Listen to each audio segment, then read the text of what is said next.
Bonjour à toutes et à tous, bienvenue dans l'Infiltré au programme de l'émission cette semaine de céramistes. Edith Hérault qui travaille le raku et le raku-nu, c'est à Poyet-sur-Vègre. On ira aussi découvrir la toute nouvelle activité d'une nouvelle potière, c'est Céline Boutier, elle est installée du côté de Mulsanne. On s'intéressera aussi à la restauration de livres anciens avec Michel Gourdelier, dont son atelier est situé rue Anatole France au Mans. Et puis découverte d'un endroit magnifique, c'est un château, c'est le château de Vologé.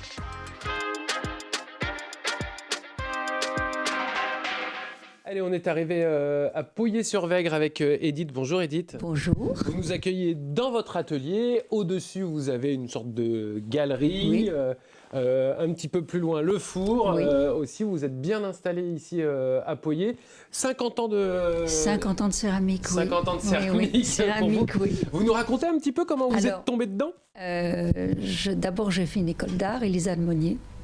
J'ai travaillé ensuite, par rapport, j'étais styliste en mode, et j'ai travaillé dans la haute mode. Et au bout d'un an, j'ai quitté car le travail me plaisait, mais l'ambiance, je n'aimais pas trop. D'accord. Et j'ai travaillé chez un décorateur à Paris pour des tapisseries, pour des dessins de tapisserie, des dessins sur l'art de la table. J'ai rencontré mon mari. Et je suis partie le rejoindre. Il faisait sa coopération militaire à Alger comme professeur de maths. Et je suis allée le retrouver. Et j'ai découvert, donc je ne travaillais plus.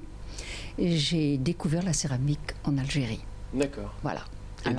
Et depuis, quand on est rentré, j'ai voulu me former et je me suis formée. D'abord, j'ai fait de la chimie d'émaillage avec Helena Gluck à Paris. D'accord.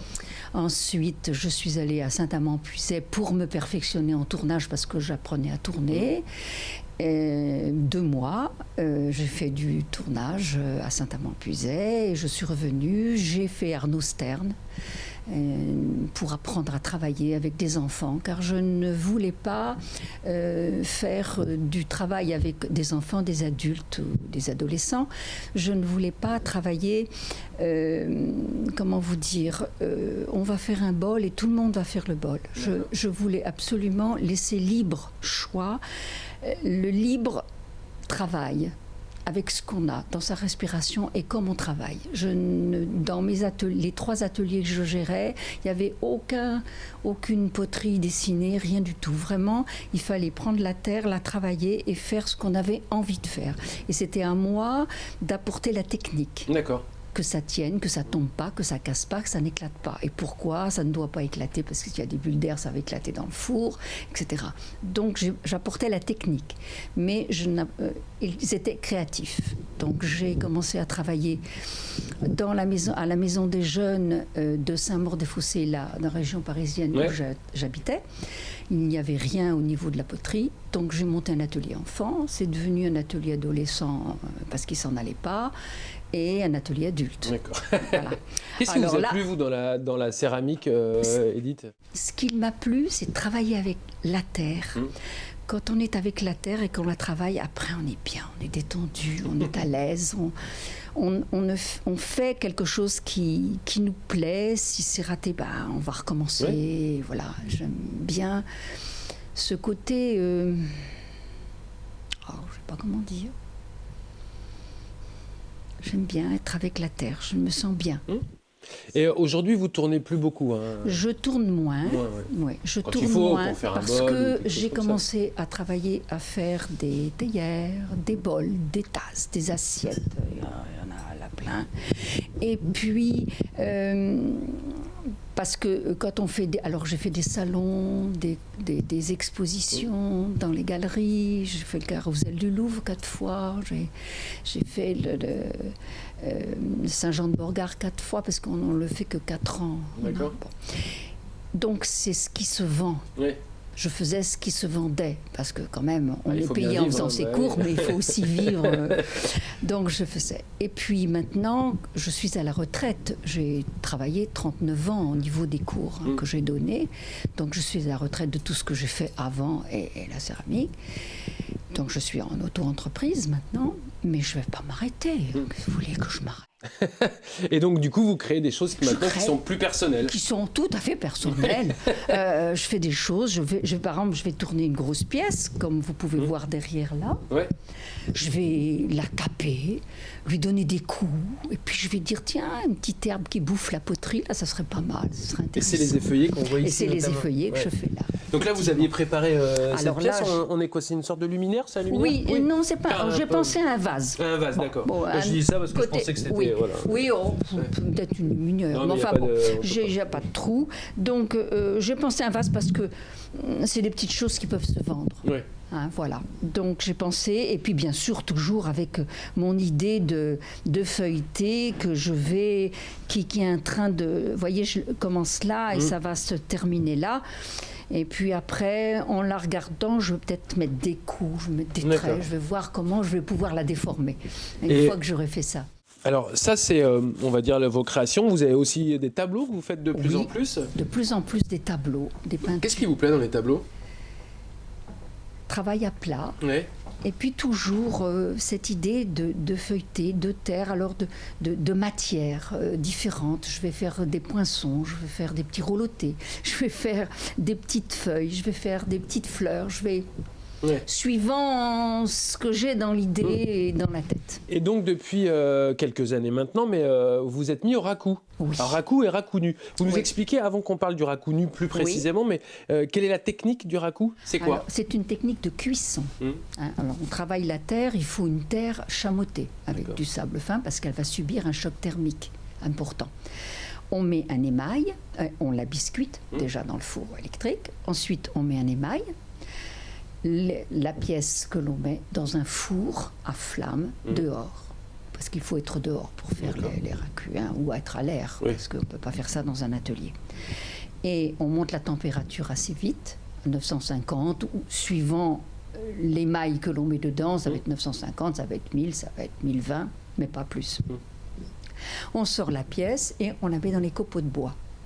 Le bois a envie de brûler, puisqu'on lui apporte une pièce en feu, va pomper l'oxygène dans les parties de terre non émaillées et va transformer l'émail.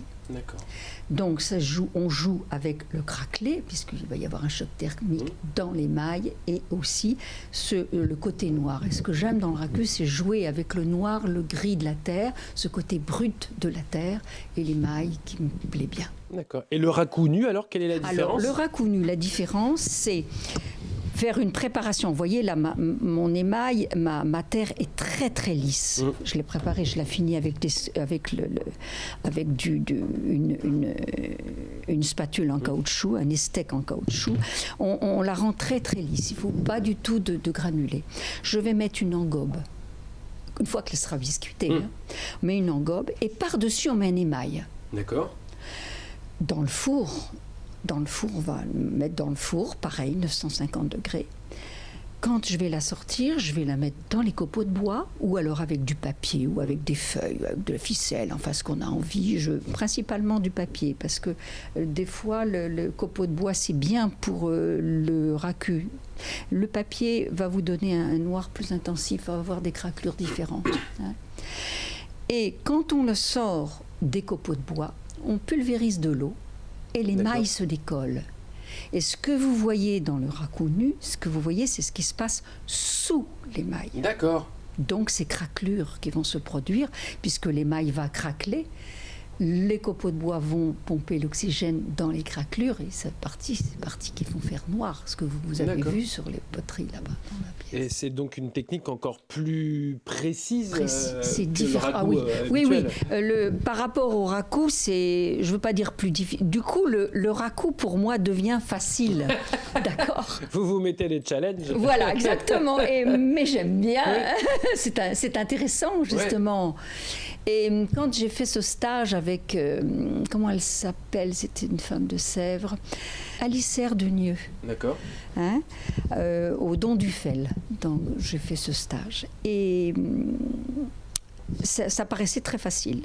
Et puis quand je suis arrivée à la maison, j'ai commencé à faire.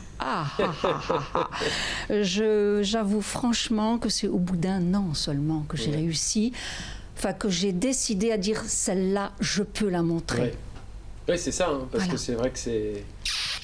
C'est empirique, hein, vous avez commencé, oui. puis après... Oui. Ouais. Puis on apprend tout le temps. C'est ça qui est merveilleux dans dans ce travail, c'est qu'on est continuellement à apprendre.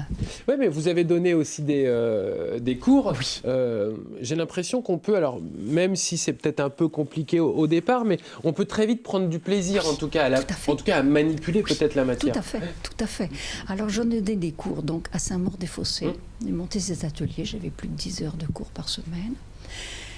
J'ai ouvert un atelier adolescent parce que les enfants voulaient plus s'en aller. Oui. Donc les parents me disaient mais comment que ça se fait, ils veulent venir à la poterie mais ils ne veulent pas aller à l'école.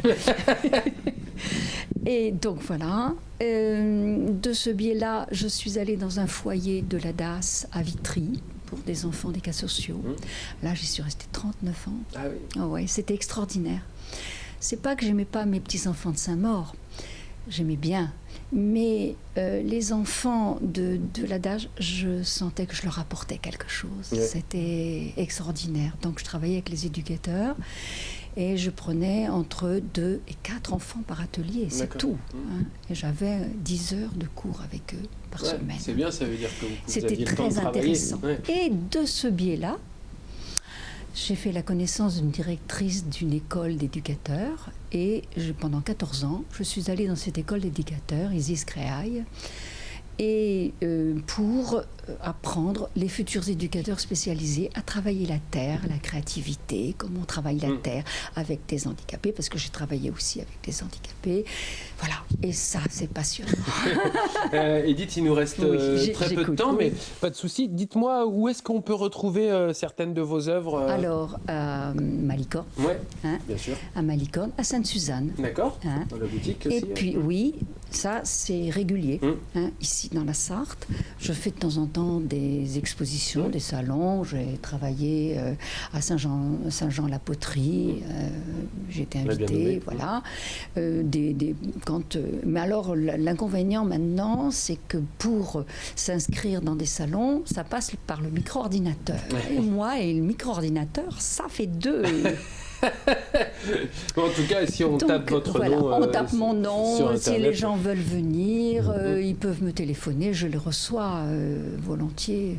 J'ai 3 personnes. Vous voyez là, tout ça, c'est des pièces que 3 personnes qui viennent régulièrement dans mon atelier, qui veulent plus s'en aller, et qui viennent 2 fois par mois. Elles viennent quand je suis libre et quand elles sont libres. Voilà. Mais c'est le plaisir. On est devenus amis et c'est le plaisir. Bon, c'est très bien. Merci beaucoup, Edith, de nous avoir reçus ici.